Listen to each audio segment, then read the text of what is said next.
Mm-hmm. All right. So somebody had asked, I missed a name, but wanted you guys to rate the offensive and defensive lines from on a scale of 1 to 10.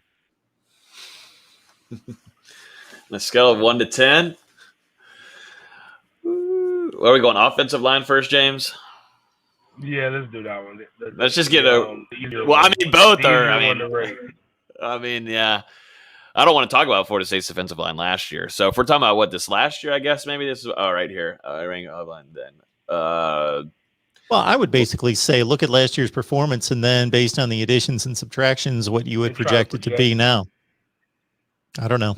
I give our O-line a 5. Yeah, that's what I was thinking. Either a 5 or a 6. Yeah, with the hopes that it'll be a 6. Love Taylor's coming back. That's good. The center, I forgot his name. Maurice Smith. If he's healthy and doing what he's supposed to do, you've got 2 good solid pieces there, and then you really just try to fill in. I mean, I just hope they get more nasty. That's just really what you got to have in your line play. You got to be a bully, and you got to really want to go out there and dominate guys. You can see what a change in the mindset can do, or if you want to see it, just look at what happened to Alabama when the young man that left Florida State went to Alabama. Don't get me wrong, Bama's strength and conditioning and nutrition is A1, and I'm not going to even insinuate any other stuff. What changed was his mentality. He bought in. He got around some other bullies. He became the alpha bully, and that's dope for him. But again, he could have done that in Tallahassee. That's what really has to change with our O-line. Yeah, I give it a 5 or 6. I'm right there with James. There's nothing. It's a growing, like we were talking about earlier. It's a growing position group that needs it a lot.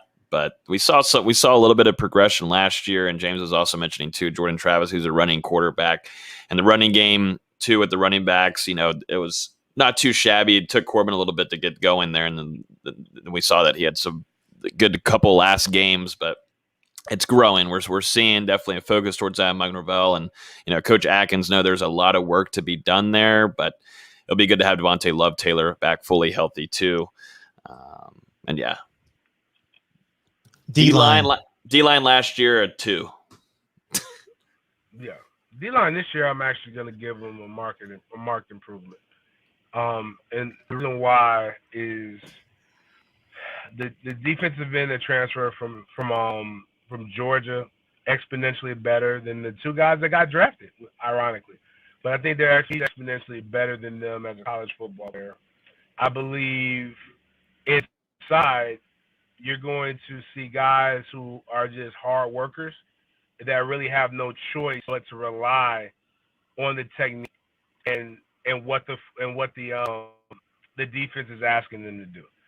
Last year when you look at the articles that were in top 5 interior line class, a lot of hype, a lot of guys reading their own press clippings, getting high off that ink. And I think now you've got a bunch of guys that really have no choice but to do what they need to do. With Big Coop being about 330, 340 in there, if he's able to command a double team and not get blown off the ball, that really helps open up a lot of other different things. So I think that they'll be 6 or 7, just a little bit better than the offensive line. Not elite by any means, but good enough to be probably one of the better units on our defense. I think I'm right there with James too. At a 7, it will be better than last year. Durden, Marvin were really 2 pivotal disappointments coming into that season. You bringing back the mob is what they called him, and Robert Cooper is Robert Cooper. I don't think he's his career. I think he's it might change this upcoming season, but James, just think about Robert Cooper. I don't see any kind of special crazy talent that he's going to bring. Whereas, you look at Jermaine Johnson, even Derek McLendon is a guy that I'm looking at. Also, I'd like to see Quashon Fuller take a next step there. He's had a nice spring. Definitely Derek McLendon, number 55. I thought it should have been playing earlier, maybe even over some of the guys that were lacking this last season. But there's got to be a big emphasis on this defensive line, or that DB room is going to get eaten up. The pass rush has been pretty sad the last couple of years, and you got to hope Jermaine Johnson and whoever they put on the other side of it, it's Keir Thomas, Derek McLendon, Quashon Fuller, whoever's on the other side, they're able to get attacking that quarterback.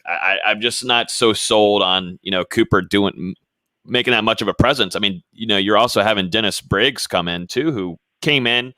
He wasn't intended on playing during the season with COVID-19 and staying out of the season. And then he came back in immediately, played the first game, played a lot of snaps, played well. I think Dennis Briggs I'd take over.